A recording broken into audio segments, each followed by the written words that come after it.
I never want it to come off as me being ungrateful for the opportunities I have. I can also be having the greatest time and simultaneously wishing people would stop sending me death threats. I win. The winged victory came to the Louvre in pieces, and people still line up to see her. And I can only hope that despite my flaws, and despite my cracks and my breaks, and there are many of them, that at every premiere and everything I do, people will wait in line to see. Excuse me. Your curtain. Please allow me to help. Help? From you? I didn't mean to offend. I just thought you should know that That I should know what? That some privileged white guy thinks his opinion matters? Get over your entitlement.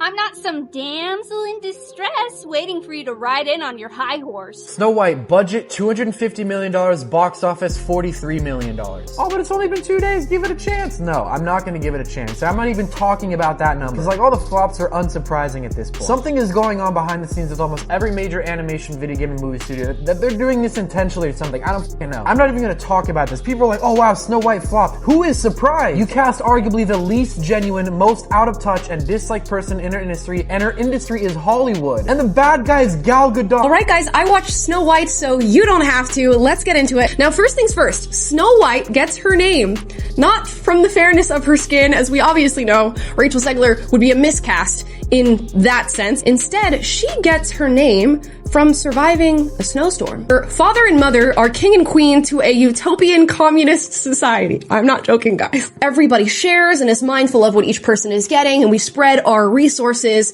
evenly, which is where this idea of fairness, as Snow White is the fairest of them all, is really presented in the film. I'm a narcissist. The original cartoon came out in 1937, and very evidently so. Okay. There's a big focus on her love story with a guy who literally stalks her. Yeah. Weird.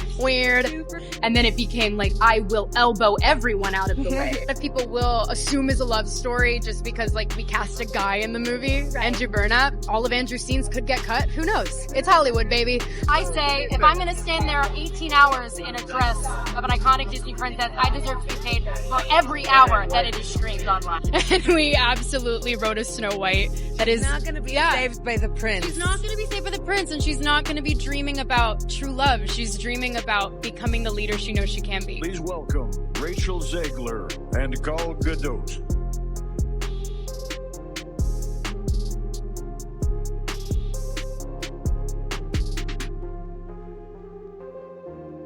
Visual effects push the boundaries of what we see on screen.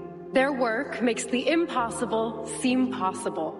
With breathtaking ambition, they create magic that wraps its arms around our wildest imaginations. Here are the nominees for Best Visual Effects. Disney expected a billion-dollar hit. Instead, they got a historic flop, and Rachel Zegler's interviews made it 10x worse. Disney's live-action adaptations have become a staple of modern cinema, bringing classic animated tales back to life with real actors, elaborate sets, and updated narratives. One such film, Snow White, intended as a reimagining of the 1937 animated classic, faced a tough road at the box office. Upon its release, the numbers fell significantly short of expectations. Industry analysts predicted a strong opening weekend, but Snow White struggled to attract audiences, earning just a fraction of what comparable Disney live-action films have made. For context, consider the massive success of The Lion King, 2019, which grossed over $1.6 billion worldwide, and Beauty and the Beast, 2017, which brought in more than $1.2 billion. Even lesser performing adaptations like Dumbo, 2019, still managed to pull in a respectable $353 million.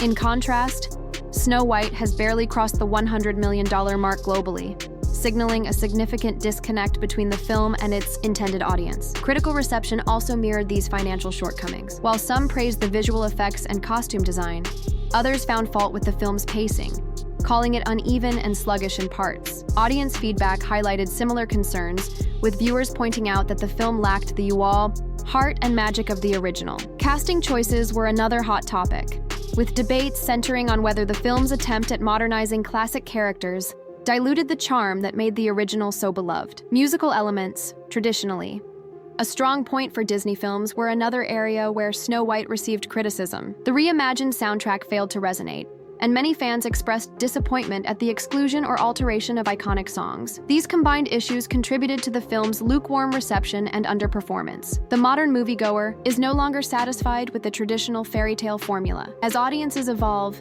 so do their expectations. Today's viewers seek depth, nuance, and relevance in the stories they consume. The classic happily ever after trope, while nostalgic, no longer suffices on its own.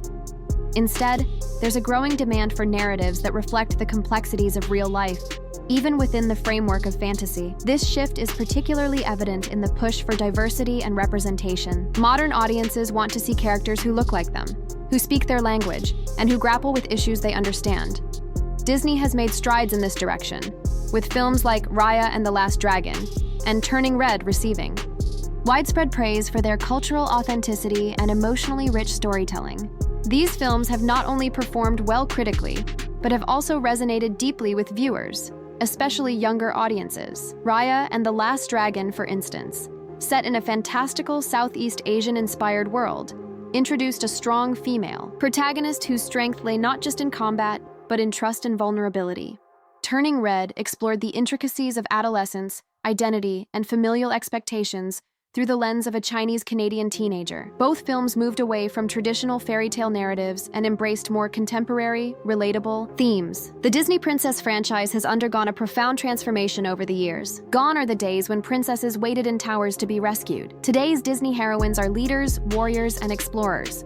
This evolution reflects broader societal changes, as media becomes more attuned to the importance of female empowerment and diverse storytelling. Take Moana, for example.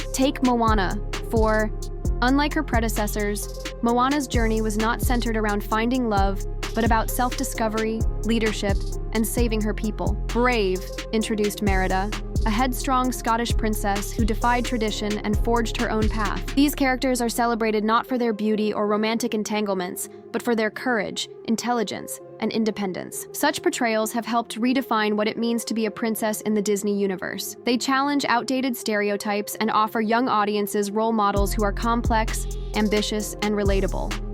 As a result, the Disney Princess brand has expanded beyond its original boundaries, appealing to a broader, more diverse demographic. Looking ahead, Disney faces both challenges and opportunities as it navigates the ever-changing landscape of fairy tale storytelling. On one hand, there is a wealth of classic tales that remain untapped or underexplored. On the other, there is an increasing need to reimagine these stories in ways that reflect contemporary values and sensibilities. Future adaptations may benefit from embracing originality, focusing on new narratives that are rooted in different cultures, mythologies, and perspectives. There's also potential in revisiting older stories with a fresh lens, rethinking the roles of female characters, incorporating diverse voices in the creative process, and ensuring that the themes resonate with today's youth. Disney's challenge will be to balance nostalgia with innovation. The brand's legacy is built on beloved characters and iconic tales, but its future depends on its ability to evolve. The success of films like Encanto,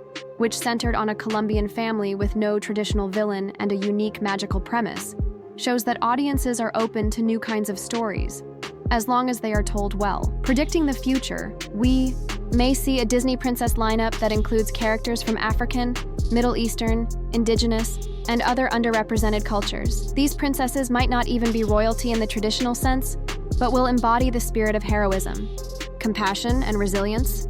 As storytelling becomes more global, so too will the definition of what it means to be a Disney princess.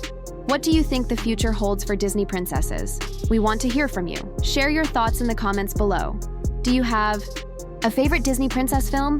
Are there any fairy tales you'd love to see reimagined on screen? What qualities do you hope to see in future princesses? And if you're as passionate about Disney and pop culture as we are, don't forget to hit that subscribe button. Stay tuned for more deep dives, reviews, and discussions on all things Disney. Your voice matters, and together we can shape the future of storytelling.